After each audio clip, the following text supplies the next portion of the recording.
ಸದ್ಯಕ್ಕೆ ನೀವೇನಾದರೂ ಒಂದು ಹೊಸ ಫೋನ್ ಕೊಂಡುಕೊಳ್ಳೋ ಪ್ಲಾನ್ ಇದ್ದೀರಪ್ಪ ಅಂತಂದ್ರೆ ಸ್ವಲ್ಪ ದಿನ ವೇಟ್ ಮಾಡಿ. ಎಷ್ಟು ನೀವು ಅನ್ಕೋಬಹುದು, ಏನು ಗುರು ಪ್ರತಿ ತಿಂಗಳು ಬರ್ತಾನೆ ಕೊನೆಯಲ್ಲಿ ಹೊಸ ಫೋನ್ಸ್ ತೊಗೊಳ್ಬೇಡಿ, ನಿನ್ನೆ ಅಷ್ಟೇ ರಿಪಬ್ಲಿಕ್ ಡೇ ಆಫರ್ ಇತ್ತು ತೊಗೊಳ್ಳಿ ಬೆಸ್ಟ್ ಟೈಮ್ ಅಂತ ಹೇಳ್ತಿದ್ದೀರಾ, ಇವಾಗ ತೊಗೊಳ್ಬೇಡಿ ಅಂತ ಹೇಳ್ತಿದ್ದೀರಾ. ಡೆಫಿನೆಟ್ಲಿ ನೀವು ಕನ್ಫ್ಯೂಸ್ ಆಗಿರ್ಬೋದಾಯ್ತಾ. ಬಟ್ ನಾನು ಯಾವತ್ತೂ ಆನೆಸ್ಟ್ ಆಗಿದ್ದೀನಿ ಮುಂದೆ. ಸೊ ಫಾರ್ ಎಕ್ಸಾಂಪಲ್, ಇವಾಗ ನಾನು ಸೇಲಲ್ಲಿ ಒಂದು ಒಳ್ಳೆ ಫೋನ್ ತೊಗೊಳ್ಳಿ ಅಂತ ಹೇಳಿದ್ದೀನಿ. ತುಂಬ ಜನ ಫೋನ್ಸ್ಗಳನ್ನ ತೊಗೊಂಡಿರ್ತಾರೆ. ಬಟ್ ಇನ್ನು ಕೆಲವು ಜನಕ್ಕೆ ಈ ಆಫರ್ ಸಿಕ್ಕಿರಲ್ಲ, ಅಥವಾ ಅವ್ರ ಬಜೆಟು ಮುಂದಿನ ತಿಂಗಳು ಬಂದಿರುತ್ತೆ, ಅಥವಾ ಮುಂದಿನ ತಿಂಗಳಲ್ಲಿ ಫೋನ್ ತೊಗೊಳ್ಳೋ ಪ್ಲಾನ್ ಇರ್ತಾರೆ. ಸೊ ಅಂಥವ್ರಿಗೆ ಈ ಆಫರ್ ಡೀಲ್ಸ್ ಮುಗಿದಿರುತ್ತೆ. ಇದನ್ನ ಬಿಟ್ಟರೆ ಅವ್ರಿಗೆ ನೆಕ್ಸ್ಟ್ ಡೇ ಅಪ್ಕಮಿಂಗ್ ಫೋನ್ಸ್ಗಳೇ ಬೇಕಾಗಿರುತ್ತಲ್ವ. ಅದಕ್ಕೆ ಎಲ್ರಿಗೂ ಮಂತ್ ಎಂಡ್ ಆಗಿರಲಿ, ಮಿಡಲ್ ಆಗಿರಲಿ, ಸ್ಟಾರ್ಟಿಂಗ್ ಆಗಿರಲಿ, ಬೆಸ್ಟ್ ಫೋನ್ಸ್ಗಳು ಆನೆಸ್ಟ್ಲಿ ನಿಮ್ಮ ದುಡ್ಡಿಗೆ ವ್ಯಾಲ್ಯೂ ಫಾರ್ ಮನಿ ಇರುವಂಥ ಫೋನ್ಸ್ಗಳನ್ನೇ ಸಜೆಸ್ಟ್ ಮಾಡೋದು, ನಿಮ್ಗೆ ತೊಗೊಳ್ಳೋ ಕೇಳೋದು ನಮ್ಮ ಜಾಬ್ ಆಗಿದೆ. ಸೊ ಡೆಫಿನೆಟ್ಲಿ ಅದಕ್ಕೆ ನಾವು ಯಾವತ್ತೂ ಎಲ್ಲ ಕಡೆ ನಿಮಗೆ ಬೆಸ್ಟ್ ಫೋನ್ಸ್ಗಳನ್ನೇ ಸಜೆಸ್ಟ್ ಮಾಡುವಂಥ ನಮ್ಮ ಪ್ರಯತ್ನ ಇರುತ್ತೆ. ಬಾಕಿ ತುಂಬ ಜನ ಈ ಪ್ರಮೋಷನ್ ವಿಡಿಯೋಗಳನ್ನ ನೋಡ್ಬಿಟ್ಟು ಯಾವುದ್ಯಾವುದೋ ಫೋನ್ಸ್ಗಳನ್ನ ಕೂಡ ಪರ್ಚೇಸ್ ಮಾಡ್ತಿದ್ದಾರೆ. ಸೊ ಇದನ್ನ ಕೂಡ ನಾನು ಕಂಪ್ಲೀಟ್ಲಿ ಸ್ಟಾಪ್ ಮಾಡೋಕ್ಕೆ ನಾನು ಡೋಂಟ್ ಬೈ ಸೀರೀಸ್ ಅಂತ ತೊಗೊಂಡು ಬರ್ತಾ ಇದ್ದೀನಿ. ಸ್ಪೆಷಲಿ ಈ ಫೋನ್ಸ್ಗಳು ತೊಗೊಳ್ಬೇಡಿ, ಇದು ಔಟ್ಡೇಟೆಡ್ ಆಗಿದೆ, ಬೆಲೆ ಜಾಸ್ತಿ ಇದೆ, ವ್ಯಾಲ್ಯೂ ಫಾರ್ ಮನಿ ಇಲ್ಲ. ಸೊ ಇದ್ರ ಬಗ್ಗೆ ನಾನೊಂದು ಡೆಡಿಕೇಟೆಡ್ ಪ್ರತಿ ತಿಂಗಳು ಒಂದು ಸ್ಪೆಷಲ್ ವಿಡಿಯೋನ ತೊಗೊಂಡು ಬರ್ತೀನಿ. ಇದ್ರ ಬಗ್ಗೆ ನಾನು ಡೀಪ್ ರಿಸರ್ಚ್ ಮಾಡಬೇಕಾ ಬೇಡವಾ, ವಿಡಿಯೋ ತೊಗೊಂಡು ಬರಬೇಕಾ ಬೇಡ, ಡೆಫಿನೆಟ್ಲಿ ಆಗಡೆ ಕಮೆಂಟ್ ಮಾಡಿ. ಫಾರ್ ದ ಫಸ್ಟ್ ಟೈಮ್ ನೀವು ಚಾನಲ್ ಹೊಸದಾಗಿ ಬಂದಿದ್ದೀರಾ ಅಂತಂದರೆ, ನನ್ನ ಹೆಸರು ಸೋಮಶೇಖರ್ ಪಾಟೀಲ್. ಚಾನಲ್ ಹೆಸರು ಡಿಗಿ ಸೋಮ್ಸ್ಕೊಂಡು ಈ ರೀತಿಯಾಗಿ ಆನೆಸ್ಟ್ ಇಂಡಿಯನ್ ಪ್ರಾಮಾಣಿಕ ರಿವ್ಯೂಸ್ಗಾಗಿ ನಮ್ಮ ಚಾನಲ್ಗೆ ಸಬ್ಸ್ಕ್ರೈಬ್ ಮಾಡಿಬಿಟ್ಟು ಸಪೋರ್ಟ್ ಮಾಡ್ಬೋದು. ಹಾಗಾದ್ರೆ ಏನಪ್ಪ ಸ್ಪೆಷಲ್ ಈ ಸರ್ತಿ ಫೆಬ್ರವರಿ 2026 ಎಂಥ ಫೋನ್ಸ್ಗಳು ಲಾಂಚ್ ಆಗ್ತಿವೆ ಅಂತ ಕೇಳಿದ್ರೆ, ಒಟ್ಟಾರೆ 14ರಿಂದ 15 ಹೊಸ ಫೋನ್ಸ್ಗಳು ಲಾಂಚ್ ಆಗ್ತಿದ್ದು ಬರೋಬ್ಬರಿ 20,000 ರೂಪಾಯಿ ಇಟ್ಕೊಂಡು ಅಥವಾ 1,20,000 ತನಕ ತುಂಬ ವೆರೈಟೀಸ್ ಆಫ್ ಬೇರೆ ಬೇರೆ ಎಲ್ಲ ಕಂಪ್ನೀಸ್ಗಳು ಫೋನ್ಸ್ಗಳನ್ನು ಲಾಂಚ್ ಮಾಡ್ತಿದ್ದಾರೆ. ಸೊ ಲಿಸ್ಟಲ್ಲಿ ಮೊದಲನೇ ಫೋನ್ ಬರ್ತಾ ಇದೆ, ಎಸ್ಪೆಷಲಿ ಅದು ವಿವೋನವರ X200 ಇದೆ. 27ನೇ ತಾರೀಕು ಲಾಂಚ್ ಆಗ್ತಿದ್ದು ಝೈಸ್ ಅವರ ಟ್ರಿಪಲ್ ರಿಯರ್ 50 ಮೆಗಾ ಪಿಕ್ಸೆಲ್ನ ಕ್ಯಾಮ್ರಾನ ಒಳಗೊಂಡು ಬರ್ತಾ ಇದೆ. 6,500 mAh ಬ್ಯಾಟ್ರಿ, ಡೈಮೆನ್ಸಿಟಿ 9400+ ಏನೋ ಚಿಪ್ಸೆಟ್ನ ಒಳಗೊಂಡು ಬರ್ತಾ ಇದೆ. ಸೊ ಈ ಎಲ್ಲ ಮೇನ್ ಸ್ಪೆಸಿಫಿಕೇಶನ್ ಒಂದಿಗೆ ಅಥವಾ ಈ ಸ್ಮಾರ್ಟ್ ಫೋನು 55ರಿಂದ 60,000 ರೂಪಾಯಿ ಲಾಂಚ್ ಆಗ್ತಿದೆ. ಮತ್ತು ಸ್ಪೆಷಲಿ ನೀವೇಂದ್ರು ಫೋನ್ ಅಪ್ಗ್ರೇಡ್ ಮಾಡೋ ಪ್ಲಾನ್ ಹೇಳಿದಿರಪ್ಪ ಅಂದರೆ ಮಾತ್ರ ನಾನು ಈ ಫೋನ್ನ ಸ್ಪೆಷಲಿ ಸಜೆಸ್ಟ್ ಮಾಡಬಲ್ಲ. ನಿಮ್ಮ ಹತ್ರ ವಿವೋ X80 ಇಲ್ಲಿ, X90 ಇಲ್ಲಿ, X100 ಇದೆ ಅಂತಂದರೆ ನಿಮ್ಮ ಬಜೆಟಲ್ಲೇ ನೀವು ಇದನ್ನು ಅಪ್ಗ್ರೇಡ್ ಮಾಡ್ಕೋಬಹುದು. ಮತ್ತು ವಿವೋ ಆಫ್ಲೈನ್ ಅಂಗಡಿಗಳಲ್ಲಿ ಎಕ್ಸ್ಚೇಂಜ್ ಆಫರ್ ಕೂಡ ಒಳ್ಳೆ ಡೀಲ್ಸ್ಗಳನ್ನ ಕೊಡ್ತಿದ್ದಾರೆ. ಸೊ ನೋಡಿ ಒಂದ್ಸರ್ತಿ ಈ ಫೋನ್ನ ಲಾಂಚ್ ಆಗಲಿ, ಆಫಿಷಿಯಲ್ ಪ್ರೈಸ್ ಕನ್ಫರ್ಮೇಷನ್ ಸಿಗಲಿ, ಆಮೇಲೆ ನೀವು ಅಪ್ಗ್ರೇಡ್ ಮಾಡೋರಿದ್ರು ಕೂಡ ಮಾಡ್ಕೋಬಹುದು. ಡಿಸ್ನಲ್ಲಿ ಎರಡನೇ ಫೋನ್ ಅಂತೂ ತುಂಬ ಶಾಕಿಂಗ್ ಇದೆ ಆಯ್ತಾ. 10,001 mAh battery.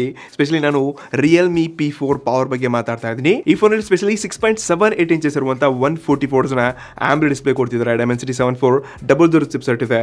50 mega ಪಿಕ್ಸೆಲ್ನ plus 8 mega ಪಿಕ್ಸೆಲ್ನ dual ಅಥವಾ ಟ್ರಿಪಲ್ ರಿಯರ್ ಕ್ಯಾಮ್ರಾ ಸೆಟಪ್ ಒಂದಿಗೆ ನಾವು ಈ ಸ್ಮಾರ್ಟ್ ಫೋನು ಹತ್ತತ್ರ 25ರಿಂದ 30,000 ಬಜೆಟಲ್ಲಿ ಲಾಂಚ್ ಆಗಿದೆ. ಸೊ ಒಂಥರ ನಾನಂತೂ ಈ ಸ್ಮಾರ್ಟ್ ಫೋನ್ಗೆ ಪವರ್ ಬ್ಯಾಂಕ್ ಅನ್ನೋದಾ ಅಥವಾ ಡಿಸ್ಪ್ಲೇ ಇರುವಂಥ ಪವರ್ ಬ್ಯಾಂಕ್ ಅನ್ನೋದು ಅಂತ ಕನ್ಫ್ಯೂಸ್ ಆಗಿದ್ದೀನಿ. ಈ ಫೋನ್ ಆಲ್ರೆಡಿ ನಮ್ಮ ಹತ್ರ ಬಂದಿದೆ ಆಯಿತಾ, ಟೆಸ್ಟ್ ಮಾಡ್ತಾ ಇದ್ವಿ. Design, build quality, camera over all 25,000 budget ಹೋಗಿ ಬಂತಪ್ಪ ಅಂದರೆ ಒಂದು ಬೆಂಕಿ ಡೀಲ್ ಆಗುತ್ತೆ. ಅದರ 30,000 ರೂಪಾಯಿ ಎಲ್ಲ ಮಾಡಿದ್ರು ಬೆಲೆ ಅಪ್ಪ ಅಂದರೆ ಸ್ವಲ್ಪ ಬೆಲೆ ಜಾಸ್ತಿ ಆಗುತ್ತೆ. ಬಟ್ ಸ್ಟಿಲ್ 26-27 ಬಂದರೂ ಕೂಡ ಬೆಂಕಿ ಅನ್ಕೋತೀನಿ. ಸೊ ನೋಡೋಣ, ಈ ಫೋನ್ 29ನೇ ತಾರೀಕಿಗೆ ರಿಯಲ್ ಪ್ರೈಸು ಗೊತ್ತಾಗುತ್ತೆ, ನಮ್ಮ ಆನೆಸ್ಟ್ ರಿವ್ಯೂ ಕೂಡ ನಿಮ್ಗೆ ನೋಡೋಕ್ಕೆ ಸಿಗುತ್ತೆ. ಡಿಸ್ನಲ್ಲಿ ನೆಕ್ಸ್ಟ್ ಫೋನ್, ನಾನಂತೂ ಈ ಫೋನ್ಗೆ ಸೂಪರ್ ಡೂಪರ್ ಎಕ್ಸೈಟ್ ಇದ್ದೀನಿ. ಸ್ಪೆಷಲಿ ಗೇಮಿಂಗ್ ಲವರ್ಸ್ಗಂತೂ iQOO 15 ಒಂದು ಬೆಂಕಿ ಫೋನ್ ಆಗಲಿದೆ. ಸೊ ಈ ಸ್ಮಾರ್ಟ್ ಫೋನ್ ಇರುವಂಥ ಟೀಸರ್ಸ್ಗಳು ಈಗ ಆಲ್ರೆಡಿ ಅಮೆಝಾನ್ವರೆಗೆ ಬಂದಿದೆ, ಸ್ಪೆಕ್ಸ್ವರೆಗೆ ಬಂದಿದೆ, ಇವನ್ ಪ್ರೈಸ್ನ ಕೂಡ ಲೀಕ್ ಮಾಡಿದ್ದಾರೆ. ಇದರಲ್ಲಿ ಲೇಟೆಸ್ಟ್ ಸ್ನ್ಯಾಪ್ಡ್ರ್ಯಾಗನ್ 8 Gen 5 ಚಿಪ್ಸೆಟ್ನ ಕೊಡ್ತಿದ್ದಾರೆ. 200 ಮೆಗಾ ಪಿಕ್ಸೆಲ್ನ ಟ್ರಿಪಲ್ ರಿಯರ್ ಕ್ಯಾಮ್ರಾ ಸೆಟಪ್ ಇದೆ. 32 ಮೆಗಾ ಪಿಕ್ಸೆಲ್ ಸೆಲ್ಫಿ ಶೂಟರ್ನೊಂದಿಗೆ ಅದರ 6.5 ಇಂಚಸ್ ಇರುವಂಥ 165 ಡಿಸ್ಪ್ಲೇ ಅನ್ನೋದಲ್ಲಿ ಕೊಡಲಿದ್ದಾರಂತೆ. ಸ್ಪೆಷಲಿ ಈ ಸ್ಮಾರ್ಟ್ ಫೋನು 45,000 ಇಟ್ಕೊಂಡು 55,000 ಹತ್ರ ಭಾರತದಲ್ಲಿ ಲಾಂಚ್ ಆಗುವಂಥ ಸಾಧ್ಯತೆಗಳಿದೆ. ಮತ್ತು ಇದು ಮೇ ಬಿ ಫೆಬ್ರವರಿ 2nd ಅಥವಾ 3rd ವೀಕಲ್ಲಿ ಲಾಂಚ್ ಆಗತ್ತೈತಾ. ಮತ್ತು ಎಲ್ಲ ಗೇಮರ್ಸ್ಗಳ ರಿಕ್ವೆಸ್ಟ್ ಪ್ರಕಾರ iQOO ಬ್ಯಾಟ್ರಿಲಿ ಇಂಪ್ರೂವ್ಮೆಂಟ್ ಮಾಡಿರಲ್ಲ. ಬಟ್ ಈ ಸರ್ತಿ 7,600 mAh ಬ್ಯಾಟ್ರಿಯೊಂದಿಗೆ ಬ್ಯಾಟ್ರಿನ ಕೂಡ ಅಪ್ಗ್ರೇಡ್ ಮಾಡಿದ್ರೆ. ಬಟ್ ಸ್ವಲ್ಪ ಪ್ರೈಸಲ್ಲಿ ಡೌನ್ಗ್ರೇಡ್ ಮಾಡಿಬಿಟ್ಟು 45ರಿಂದ 50,000 ಒಳಗಡೆ ಲಾಂಚ್ ಮಾಡಿದ್ರೆ ಚೆನ್ನಾಗಿರುತ್ತೆ. ಬಾಕಿ 55-60 ಹೋಯ್ತಪ್ಪ ಅಂದರೆ ಬೇರೆ ಫ್ಲಾಗ್ಶಿಪ್ ಫೋನ್ಸ್ಗಳಿಗೂ iQOO 15 ಬಜೆಟಲ್ಲಿ ಆಲ್ರೌಂಡರ್ ಅನ್ನೋಂಥ ಒಂದು ಹೆಸರನ್ನ ಕೂಡ ಕಳ್ಕೊಬೋದು. ನೋಡೋಣ, ಈ ಫೋನ್ನ ಡೆಫಿನೆಟ್ಲಿ ಅನ್ಬಾಕ್ಸ್ ಮಾಡೋಕ್ಕೆ ಟ್ರೈ ಮಾಡ್ತೀನಿ. ಕಳಿಸ್ಕೊಡಿಲ್ಲ ಅಂತಂದರೆ ಪರ್ಚೇಸ್ ಮಾಡಿದ್ರು ಅನ್ಬಾಕ್ಸ್ ಮಾಡೇ ಮಾಡ್ತೀನಿ. ಡಿಸ್ನಲ್ಲಿ ನೆಕ್ಸ್ಟ್ ಫೋನ್ಸ್ಗಳು ಬರ್ತಾ ಇದೆ. ಸ್ಪೆಷಲಿ ವಿವೋನವರ V70 ಸೀರೀಸ್. ಒಂದು ವಿವೋ V70 ಇಲೀಟ್ ಬಂದರೆ, ಇನ್ನೊಂದು ವಿವೋ V70 ಎರಡು ಫೋನ್ಸ್ಗಳನ್ನ ಲಾಂಚ್ ಮಾಡ್ತಾ ಇದ್ದಾರೆ. ಸೊ ಈ ವಿವೋ V70 ಇಲೀಟ್ ಅಂದರೆ ಇದು ಲೈಟ್ ವರ್ಜಿನ್ ಆಗುತ್ತೆ ಅಥವಾ ಪ್ರೋ ವರ್ಜಿನ್ ಅಂತ ಗೊತ್ತಿಲ್ಲ. ಬಟ್ ಸ್ಪೆಸಿಫಿಕೇಶನ್ ನೋಡ್ಕೊಂಡಾಗ ಇಲ್ಲಿ ಡೈಮೆನ್ಸಿಟಿ 8400 ಚಿಪ್ಸೆಟ್ ಕೊಡ್ತಿದ್ದಾರೆ. 5,500 mAh battery, 80 watt power, 50 mega ಪಿಕ್ಸೆಲ್ನ ಟ್ರಿಪಲ್ ಇಯರ್ ಕ್ಯಾಮ್ರಾ ಒಂದಿಗೆ 3D ಕರ್ವ್ಡ್ ಆಮ್ರೆ ಡಿಸ್ಪ್ಲೇನ ಕೊಡ್ತಿದ್ದಾರೆ.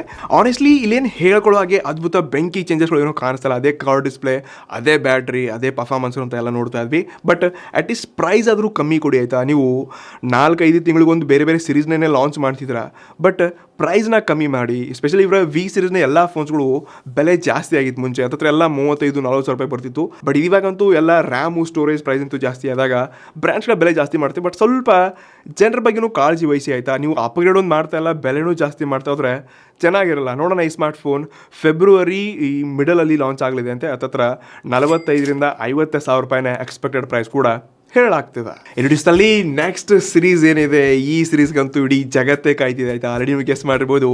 ನಾನು ಮಾತಾಡ್ತಾ ಇರೋದು ಸ್ಯಾಮ್ಸಂಗ್ ಅವರ ಗ್ಯಾಲಕ್ಸಿ S26 ಸೀರೀಸ್. ಒಟ್ಟಾರೆ ಮೂರು ಸ್ಮಾರ್ಟ್ ಫೋನ್ಸ್ಗಳೇನು ಲಾಂಚ್ ಆಗ್ತಿವೆ ಅಂತ. ಎಸ್ಪೆಷಲಿ ಈ S26ನ ಈ ಮೇನ್ ಸ್ಪೆಸಿಫಿಕೇಶನ್ ಒಳಗೊಂಡ್ರೆ S26 ಪ್ಲಸ್ ಕೂಡ ಎಲ್ಲ ಮೇನ್ ಸ್ಪೆಸಿಫಿಕೇಶನ್ ಒಳಗೊಂಡಿದೆ. ಇನ್ನು S26 ಅಲ್ಟ್ರಾ ಏನೆಲ್ಲ ಸ್ಪೆಸಿಫಿಕೇಶನ್ ನೋಡೋದಾದ್ರೆ ಇದರಲ್ಲಿ ಸ್ನ್ಯಾಪ್ಡ್ರ್ಯಾಗನ್ 8 Gen ಫಾರ್ ಗ್ಯಾಲಕ್ಸಿ ಈ ಚಿಪ್ಸೆಟ್ನ ಒಳಗೊಂಡು ಸ್ಪೆಷಲಿ ಇದರಲ್ಲಿ ಕೂಡ ಬ್ಯಾಟ್ರಿನೆಲ್ಲ ಇಂಪ್ರೂವ್ ಮಾಡಿದ್ರೆ ಆಯ್ತಾ. ಸ್ಪೆಷಲಿ 5,500 mAh ಬ್ಯಾಟ್ರಿ, 6.9 inches ಅಂತ dynamic 2x AMOLED display, specially 200 megapixel triple rear camera ಬಂದಿಗೆ ಇದು ಮೇ ಬಿ 25th ಅಥವಾ 26th ಫೆಬ್ರವರಿನೋ ಲಾಂಚ್ ಆಗುವಂಥ ಎಕ್ಸ್ಪೆಕ್ಟೆಡ್ ಡೇಟ್ಸ್ಗಳನ್ನ ಕೊಡಿದ್ರೆ. ಬಾಕಿ ಈ ಸ್ಮಾರ್ಟ್ ಫೋನ್ ಬೆಲೆ ಅಂತೂ ಗಗನಕ್ಕೇರಲಿದೆ. ಆಬ್ವಿಯಸ್ಲಿ 1,25,30,000 ಸಾವಿರ ರೂಪಾಯಿ ಹತ್ರ ಈ ಅಲ್ಟ್ರಾ ಸಿರೀಸ್ ಲಾಂಚ್ ಆಗ್ಬೋದು.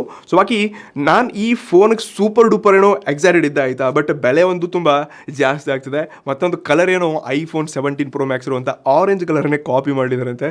ಗೊತ್ತಿಲ್ಲ, ನೋಡೋಣ ಈ ಸ್ಮಾರ್ಟ್ ಫೋನ್ ಲಾಂಚ್ ಆಗಲಿ. ಡೆಫಿನೆಟ್ಲಿ ಈ ಲಾಂಚ್ ಇವೆಂಟಿಗೆಲ್ಲ ಹೋಗೋ ಪ್ಲ್ಯಾನಲ್ಲಿ ಇದ್ದೀನಿ, ನೋಡೋಣ ಏನಾಗುತ್ತೆ. ಬಟ್ ಹೋಲಿಲ್ಲ ಅಂದರೂ ಡೆಫಿನೆಟ್ಲಿ ಅನ್ಬಾಕ್ಸ್ ಮಾಡಿರ್ತೀನಿ. 2 ದಿವಸದಲ್ಲಿ ನೆಕ್ಸ್ಟ್ ಫೋನ್ಸ್ಗಳು ಬರ್ತಾ ಇದೆ. ಇಲ್ಲಿ ಕೂಡ 2 ಸೀರೀಸ್ ಇದೆ. ಅದು ಮೋಟೋಲಾ ಕಡೆಯಿಂದ ಮೋಟೋ ಎಡ್ಜ್ 70 ಸೀರೀಸ್, ಒಂದು 70 ಫ್ಯೂಷನ್ ಇದೆ, ಇನ್ನೊಂದು 70 Pro ಬರ್ತಾ ಇದೆ. ಸೊ ಲೀಕ್ಸ್ ಪ್ರಕಾರ ಈ 2 ಸ್ಮಾರ್ಟ್ ಫೋನ್ಸ್ಗಳು ಇದೇ ತಿಂಗಳಲ್ಲಿ ಲಾಂಚ್ ಆಗಲಿವೆ ಅಂತೆ. ಸೊ ಮೊದಲಾಗಿ ಈ ಎಡ್ಜ್ 70 ಅಥವಾ ಎಡ್ಜ್ 60 ಫ್ಯೂಷನ್ ಇತ್ತು ನೋಡಿ, ಇದು ಲಾಸ್ಟ್ ಇಯರ್ ತುಂಬ ಹವಾ ಮಾಡಿತ್ತು. ಈ ಸರ್ತಿ ಎಡ್ಜ್ 70 ಫ್ಯೂಷನ್ ಕೂಡ ಅದೇ ರೀತಿ ಹವಾ ಮಾಡುತ್ತಪ್ಪ ಅಂತ ನಾನು ಸ್ಪೆಷಲಿ ಅನ್ಕೋತಾ ಇದ್ದೀನಿ. ಸ್ಪೆಸಿಫಿಕೇಶನ್ ನೋಡ್ಕೊಂಡಾಗ ಪರ್ಫಾರ್ಮೆನ್ಸಲ್ಲಿ Dimensity 7400 ಚಿಪ್ಸೆಟು, ಕಾರ್ಡ್ ಅದೇ same OLED display, 7,000 mAh battery, 68 power ಮತ್ತು ಅದೇ ಸೇಮ್ 50 ಮೆಗಾಪಿಕ್ಸೆಲ್ ಲಿಟಿಯ ಸೆನ್ಸರ್ನ ಕೊಡ್ತಿದ್ದಾರೆ. ಸೊ ಇಲ್ಲಿ ಕೂಡ ಏನು ಜಾಸ್ತಿ ಅಪ್ಗ್ರೇಡ್ ಮಾಡೋದು, ಹೈಲೈಟ್ ಮಾಡೋದು ಏನೂ ಇಲ್ಲ ಆಯಿತಾ. ಸೇಮ್ ಎಲ್ಲ ಡಿಸೈನು, ಡಿಸ್ಪ್ಲೇ ಎಲ್ಲ ಕಾಪಿ ಪೇಸ್ಟೇ ಕಾಣಿಸ್ತಿದೆ. ಆದರೆ ಪ್ರೈಸಲ್ಲಿ ಹೆಚ್ಚು ಕಮ್ಮಿ ಆಯ್ತಪ್ಪ ಅಂದರೆ ಮತ್ತೆ ಜನ ಇಲ್ಲಿ ಕೂಡ ಕನ್ಫ್ಯೂಸ್ ಆಗ್ತಾರೆ ಆಯಿತಾ. ಎಲ್ಲ ಸೇಮ್ ಸ್ಪೆಸಿಫಿಕೇಶನ್ ಇದ್ದು ಪ್ರೈಸ್ನ ಹೈಕ್ ಮಾಡಿದ್ರೆ ಜನ ಸ್ವಲ್ಪ ಹಿಂಜರಿತಾರೆ, ಮತ್ತು ಆದಷ್ಟು ಹಳೆಯ ಫೋನ್ಸ್ಗಳನ್ನೇ ಚೂಸ್ ಮಾಡೋಕ್ಕೆ ಇಷ್ಟಪಡ್ತಾರೆ. ಹೀಗಾಗಿ ಸದ್ಯಕ್ಕೆ second hand market next level ಹೋಗ್ತಿದೆ. ತುಂಬ ಜನ ಸೆಕೆಂಡ್ ಹ್ಯಾಂಡ್ ಫೋನ್ಸ್ಗಳಲ್ಲಿ ಜಾಸ್ತಿ ಇನ್ವೆಸ್ಟ್ಮೆಂಟ್ ಮಾಡ್ತಿದ್ದಾರೆ. ಇದ್ರ ಬಗ್ಗೆ ಕೂಡ ನಾನೊಂದು ವಿಡಿಯೋ ಮಾಡ್ತಾ ಇದ್ದೀನಿ. ಸೆಕೆಂಡ್ ಹ್ಯಾಂಡ್ ಫೋನ್ಗಳಿಗಿಂತ ಮುಂಚೆ ಈ ವಿಡಿಯೋ ನೋಡಿ. ಸದ್ಯಕ್ಕೆ ಹೊಸ ಫೋನ್ಸ್ಗಳು ಎಲ್ಲ ಪ್ರೈಸ್ ಜಾಸ್ತಿ ಮಾಡ್ತಾನೆ ಹೋದ್ರಪ್ಪ ಅಂತಂದರೆ ಏನು ಮಾಡೋಕ್ಕಾಗಲ್ಲ. ಜನ ಸೆಕೆಂಡ್ ಹ್ಯಾಂಡ್ ಫೋನ್ಸ್ಗಳೇ ಬೈ ಮಾಡಬೇಕು. 2 ದಿವಸದಲ್ಲಿ ನೆಕ್ಸ್ಟ್ ಫೋನ್ಸ್ಗಳು, ಎಸ್ಪೆಷಲಿ ನಾನು ಈ ಫೋನ್ಗೆ ಒಂದು ಟೈಮಲ್ಲಿ ತುಂಬ ಎಕ್ಸೈಟೆಡ್ ಇರ್ತಿದೆ. ಬಟ್ ಆ ಕ್ರೇಜ್ನೆಸ್ ಇವಾಗ ಕಮ್ಮಿ ಆಗಿದೆ ಆಯಿತಾ. ನಾನು ಮಾತಾಡ್ತಾ ಇರೋದು ರೆಡ್ಮಿ ಅವರ specially Redmi note 15 Pro series. ಒಂದು 15 Pro ಮತ್ತೊಂದು 15 Pro Plus ಅಂತ 2 ಫೋನ್ಸ್ಗಳು ಲಾಂಚ್ ಆಗ್ತವೆ. ಬಟ್ ಈ ಸ್ಮಾರ್ಟ್ ಫೋನ್ಸ್ಗಳು ಎರಡರಲ್ಲಿ ಏನು ಜಾಸ್ತಿ ಡಿಫ್ರೆನ್ಸ್ಗಳು ಏನೂ ಕಾಣಿಸ್ತಿಲ್ಲ ಆಯಿತಾ. ಒಂದು ಪ್ರೊಸೆಸರು, ರ್ಯಾಮು ಮತ್ತು ಚಿಕ್ಕ ಕ್ಯಾಮ್ರಾನ ಚೇಂಜಸ್ ಮಾಡಿದ್ದಾರೆ ಅಷ್ಟೇ. ಸೊ ಈ ಫೋನಲ್ಲಿ ನಿಮಗೆ ಸ್ನ್ಯಾಪ್ಡ್ರ್ಯಾಗನ್ 7S4 ಚಿಪ್ಸೆಟ್ನ ಕೊಡ್ತಿದ್ದಾರೆ, 6,500 mAh battery, 200 megapixel triple rear cam setup, 100 ವ್ಯಾಟ್ನ ಪವರ್ ಜೊತೆಗೆ ಈ ಫೋನ್ನ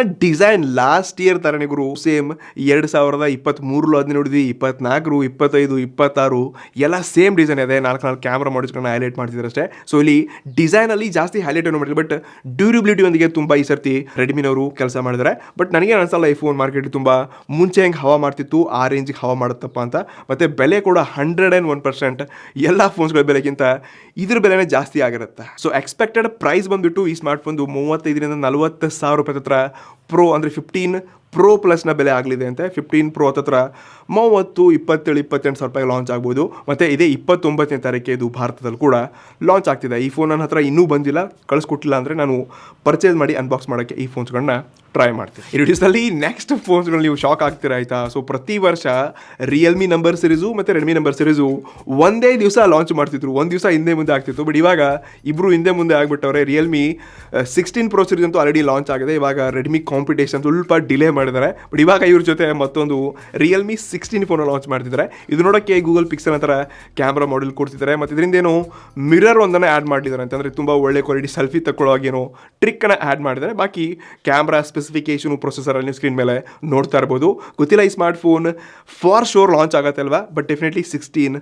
ಬಂದೇ ಬರುತ್ತೆ. ಇಡಿಸ್ದಲ್ಲಿ ಕೊನೆಯ 2 ಸ್ಪೆಷಲ್ ಸ್ಮಾರ್ಟ್ಫೋನ್ಸ್ಗಳು ಬರ್ತಾ ಇದೆ. ಅದು ಸ್ಪೆಷಲಿ ಪೋಕೋ ಕಡೆಯಿಂದ ಪೋಕೋ X8 ಮತ್ತೊಂದು ಪೋಕೋ X8 Pro ಅಂತ.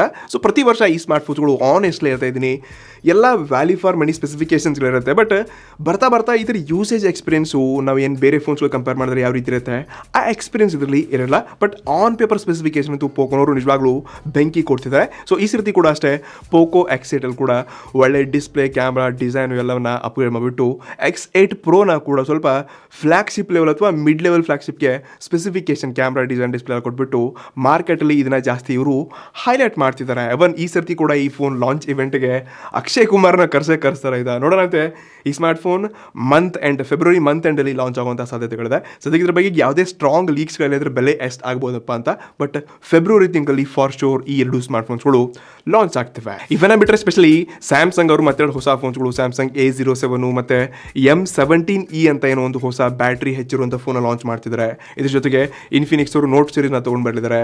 ಲಾವಲ್ ಅವರಿಗೆ ಆಲ್ರೆಡಿ ಒಂದು ಫೋನ್ ಲಾಂಚ್ ಮಾಡಿದ್ರೆ ಮಂತ್ ಎಂಡಲ್ಲಿ ಕೂಡ ಮತ್ತೊಂದು ಫೋನ್ನ ಲಾಂಚ್ ಮಾಡಿದಾರಂತೆ. ಸೊ ಇದೇ ರೀತಿಯಾಗಿ ಈ ಓಪನ್ ಅವ್ರದ್ದು ಕೂಡ ಒಂದು ಯಾವುದೋ ಲೋವರ್ ವೇರಿಯಂಟ್ ಫೋನ್ ಲಾಂಚ್ ಆಗಲಿದೆ ಅಂತ. ಇದ್ರ ಬಗ್ಗೆ ಯಾವುದೇ ಕ್ಲಾರಿಫಿಕೇಶನ್ ಇಲ್ಲ. ಮತ್ತು ಇಷ್ಟಲ್ಲೇ ಟೆಕ್ನೋನವ್ರು ಕೂಡ ಒಂದು ಯಾವುದೋ ಪ್ರೋ ಲೆವೆಲ್ ಫೋನ್ನ ತೊಗೊಂಡು ಬರಲಿದ್ದಾರೆ ಅಂತೆ. ನೋಡೋಣಂತೆ.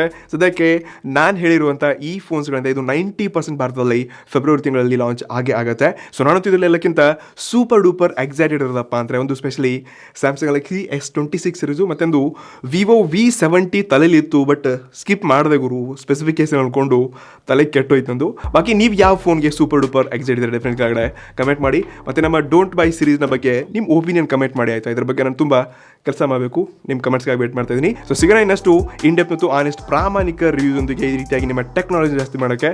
ಅಲ್ಲಿವರೆಗೂ ನಮಸ್ಕಾರ.